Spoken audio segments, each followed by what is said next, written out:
ప్రభా సరస్వతికి నమస్సులు అర్పిస్తూ అమ్మ ఒడిలో నేర్చుకున్న నుడికారం, నానమ్మ పోషణలో దిద్దుకున్న నుడికారం నా తెలుగు భాష. పెద్దలందరూ చాలా మంచి సూచనలు చేశారు. నేను చెప్పబోయేది, నేను 16 సంవత్సరాలుగా అధ్యాపక వృత్తిలో ఉన్నానండి. ఎంతోమంది విద్యార్థులను చూస్తూ ఉంటాం.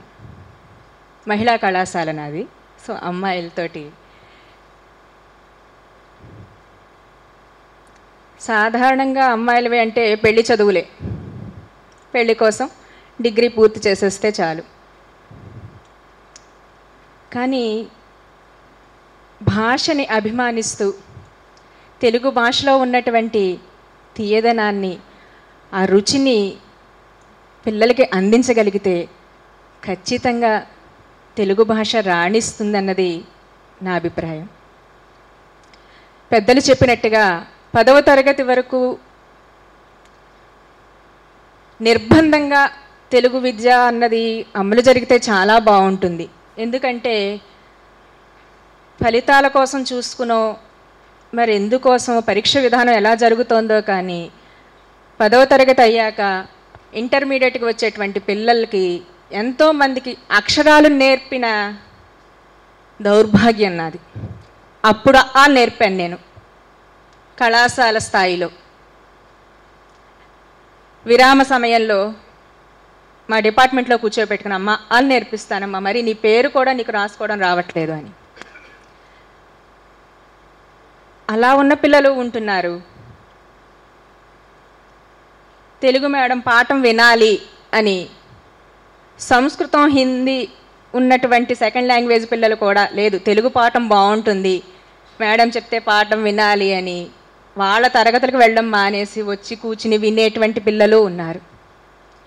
పిల్లల్లో తప్పు లేదండి, పిల్లల్లో అస్సలు తప్పు లేదు. పెద్దలందరూ చెప్పినట్టు తల్లిదండ్రుల్లో మార్పు రావాలి, ఖచ్చితంగా రావాలి. అది ఇంటి నుంచి మొదలవ్వాలి ఆ మార్పు అన్నది. ప్రతి ఒక్కళ్ళు ఆ తెలుగు భాషలోని, మాతృభాషలోని మాధుర్యాన్ని పిల్లలకు తెలిసేలా చేయాలి. నా సూచన ఏంటంటే, స్పీకింగ్ కోర్సుని ఇంగ్లీష్కి ఇన్స్టిట్యూషన్స్ వెలుస్తున్నాయి. తెలుగు పలుకుబడి అని, ఇది నా 20 ఏళ్ల కోరిక. నేను MA చదివేటప్పుడు అనుకునేదాన్ని, తెలుగు పలుకుబడి అని పెట్టాలి. ఒక పర్ణశాల లాంటి వాతావరణం, పిల్లలందరికీ చిన్న చిన్న పద్యాలు, నీతి శతకాలు, మన సంస్కృతి, మన సంప్రదాయాలు ఇలాంటివన్నీ నేర్పాలి అని నా చిరకాల ఆశయం. సో అలా ఏదైనా, ఎందుకంటే మీరు పఠనాభిలాషులు, మీరు అనేక గ్రంథాలు చదివినటువంటి వారు.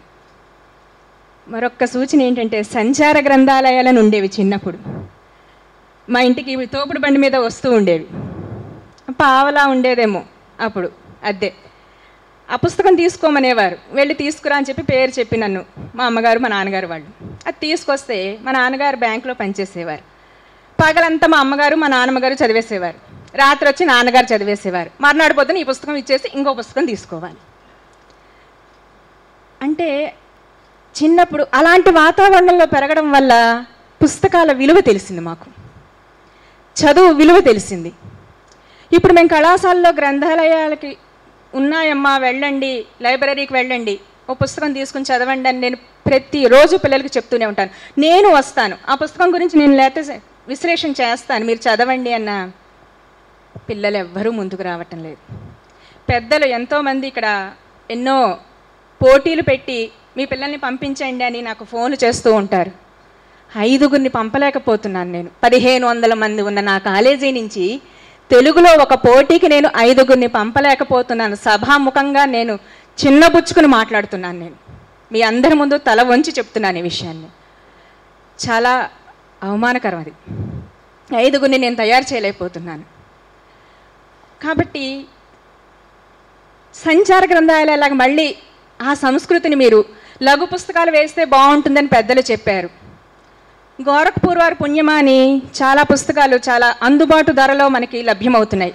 అలాంటి పుస్తకాలకి పల్లెటూళ్ళకి, ఎందుకంటే మా కళాశాలకు వచ్చే వాళ్ళందరూ రూరల్ ఏరియా నుంచి వచ్చేవాళ్ళే, చుట్టుపక్కల పల్లెటూళ్ళ నుంచి వచ్చేటువంటి విద్యార్థినులు.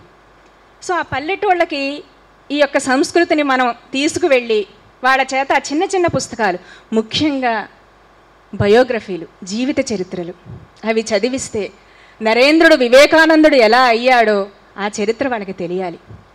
నేను మరొక్క మనవి కూడా చేస్తున్నాను, పాఠ్యాంశాలు కూడా మారాలండి. ఉంటున్నటువంటి సిలబస్లు ఏమాత్రం అంటే నేను కొంచెం కర్కశంగానే చెప్పాల్సి వస్తోంది, విద్యార్థులకు ఉపయోగపడే ఉండట్లేదండి. ప్రవరుడు వరుధిని నేను మనుచరిత్ర చెబితే ప్రవరుడు యొక్క ధర్మనిష్టత, అతని శీల సౌశీల్యం అది ఎవరికి ఎక్కట్లేదు. వరుధిని ప్రవరుని ఎలా ప్రేమించింది అనేది తీసుకుంటున్నారు పిల్లలు. అదృష్టవశాత్తు నాది కో ఎడ్యుకేషన్ కాదు, అమ్మాయిల కాలేజీ కాబట్టి కొంచెం సౌకర్యవంతంగా చెప్పగలను పాఠాలు. కాబట్టి ప్రాచీన సాహిత్యం చదవద్దని అన్ను. అనుభవజ్ఞులైన వాళ్ళు, డిఎస్సిలో చాలా మేధావులు అందరూ వస్తారన్నారు. ఇలాంటి వాళ్ళందరికీ అనుభవం ఉంటుంది కాబట్టి చెబుతూ ఉంటారు ఉపాధ్యాయులు. కానీ కొంత ఆధునిక సాహిత్యం, ప్రస్తుత జీవన విధానానికి ఉపయోగపడేటువంటి సాహిత్యము అది కనుక పాఠ్యాంశాలుగా వస్తే మన సంస్కృతిని ప్రతిబింబించేవి అలాంటివి గేయాలు, నానీలు, హైకూలు, కొంచెం ఆధునిక సాహిత్యం పిల్లలకి. ఎందుకంటే పెద్ద పెద్ద పద్యాలు చదవలేరు. ప్రతి పదార్థం రాయమంటేనే మాకు చుక్కలు చూపిస్తూ ఉంటారు. ప్రతి పదానికి అర్థం చెప్పుకుంటూ, మేడం దీనికి 10 మార్కులు ఎందుకులేండి, ఒక ఎస్సే రాసేస్తే 10 మార్కులు కదండి, వ్యాసం రాసేస్తానులేండి, కథలా రాసేస్తాను సారాంశం అంటున్నారు. కాబట్టి కొంత ఆధునిక సాహిత్యానికి అందులో ఉన్నటువంటి అంటే సులభతరం చేసి దానిలో మాధుర్యాన్ని రుచి చూపిస్తే ఖచ్చితంగా పిల్లలు మన భాషకి లొంగుతారు, ఇష్టపడతారు. మరొక్క విషయం సగర్వంగా చెప్పుకుంటున్నాను, కేవలం తెలుగు పాఠాలు విని నా విద్యార్థిని ఒక అమ్మాయి, బిఎస్సి అండి అమ్మాయి, తెలుగు క్లాసుకి వచ్చేది 10 ఏళ్ల క్రితం.